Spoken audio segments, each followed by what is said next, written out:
have the continuation of the alien calamity Dabura versus the divine general Mahoraga. And Maru finally stops holding back against Tsurugi's heavenly restriction.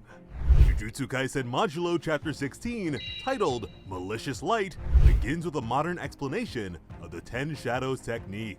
Firstly, that it's a hereditary curse technique from the Zenin clan, a former member of the big three sorcerer families. The ability to summon Shikigami with shadows as an intermediary. But these days, it is a forbidden technique possessed by the Gojo clan, and Yuka has been authorized to use the technique in a limited capacity. Namely, for the sake of using Mahoraga.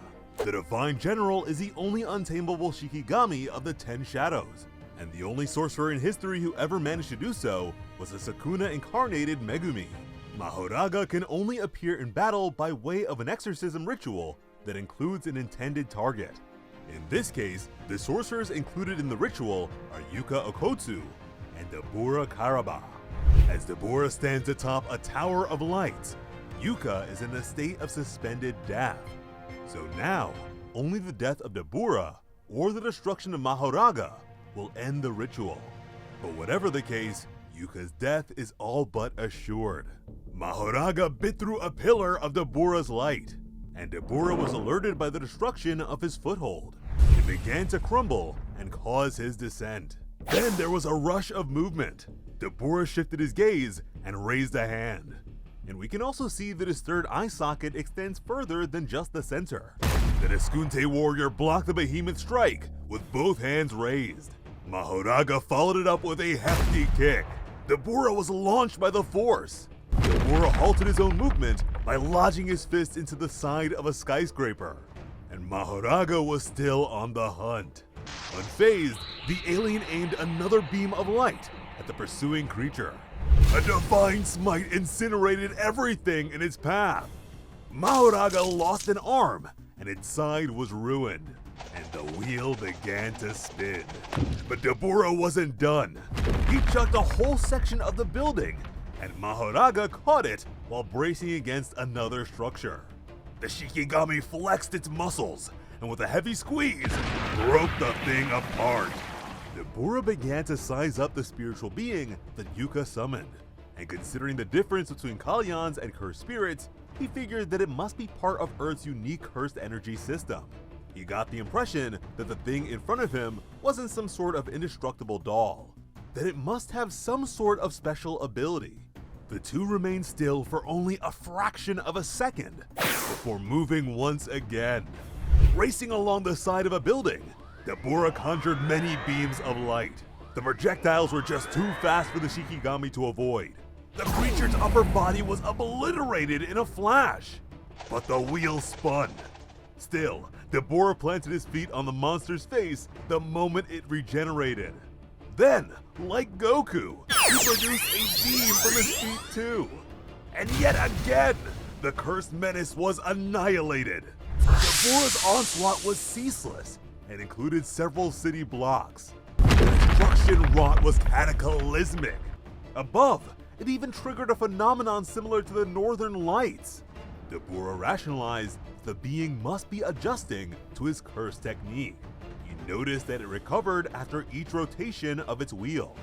As the two faced one another in the sky, we're reminded that Mahoraga has the ability to adapt to any and all phenomenon, making it the ultimate counterattack.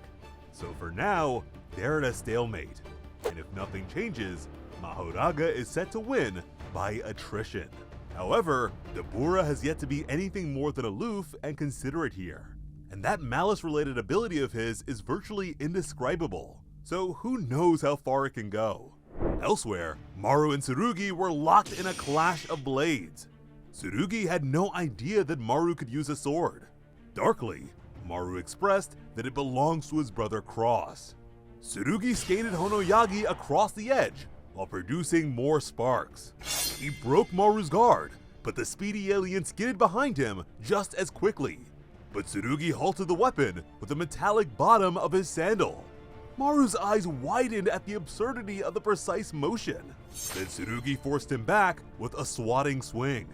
The physical endowment of Tsurugi's heavenly restriction was on full display. Maru considered the value the older Okkotsu gained from his lack of cursed energy. When Yuka first told him about it, Maru was dismissive. But now that they're fighting, he finally understands how incredible it really is. He wondered what made it different from physical reinforcement by way of cursed energy.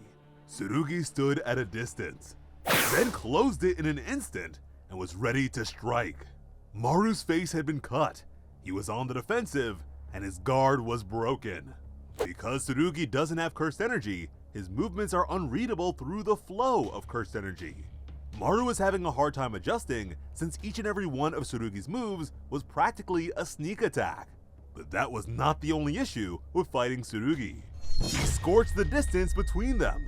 Despite his natural lack, Tsurugi can still use Jujutsu thanks to the cursed energy imbued in Honoyagi. Previously, Maru assumed that it was a sort of crutch meant to make up for his shortcoming.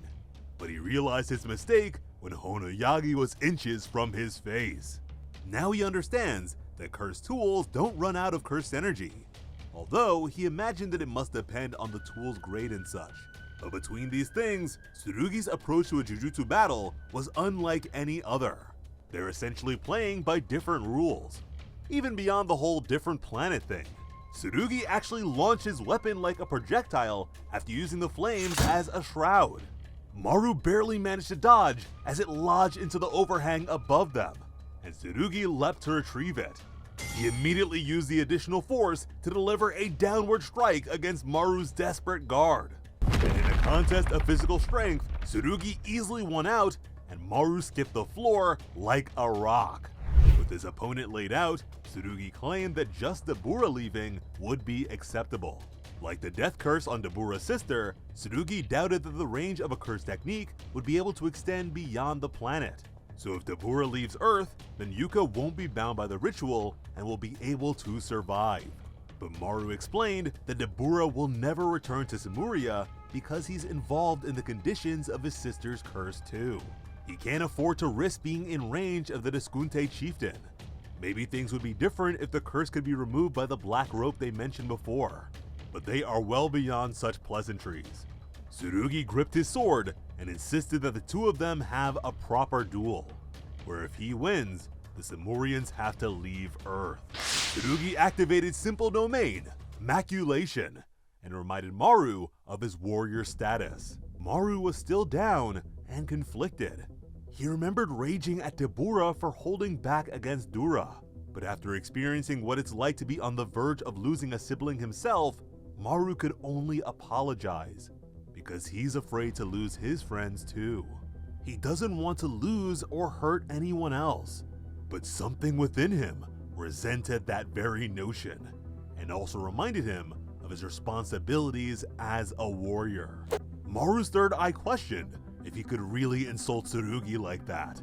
And man, this is very reminiscent of Sukuna speaking to Yuji. A moment later, Maru accepted Tsurugi's terms. Still grounded, he warned his friend that he would now be fighting with the intention of killing. So he urged the sorcerer to try not to die. Tsurugi's eyes went wide as he was suddenly turned horizontally. He was hurled away as Maru defied gravity and stood on nothing while being parallel to the ground. Tsurugi recoiled from the disorientation of being flipped. Maru has locked in, and his third eye is wide open. Maru and Cross's curse techniques are revealed to be chaos and harmony. Oh my goodness, this guy is just way too cool, and this chapter was action-packed. I seriously cannot get enough of this story, and there is no way you guys are not feeling the hype too, so you better be here for the next one. As always, I'm Slice of Otaku. Thank you all so much for watching, and have an awesome day. I love you.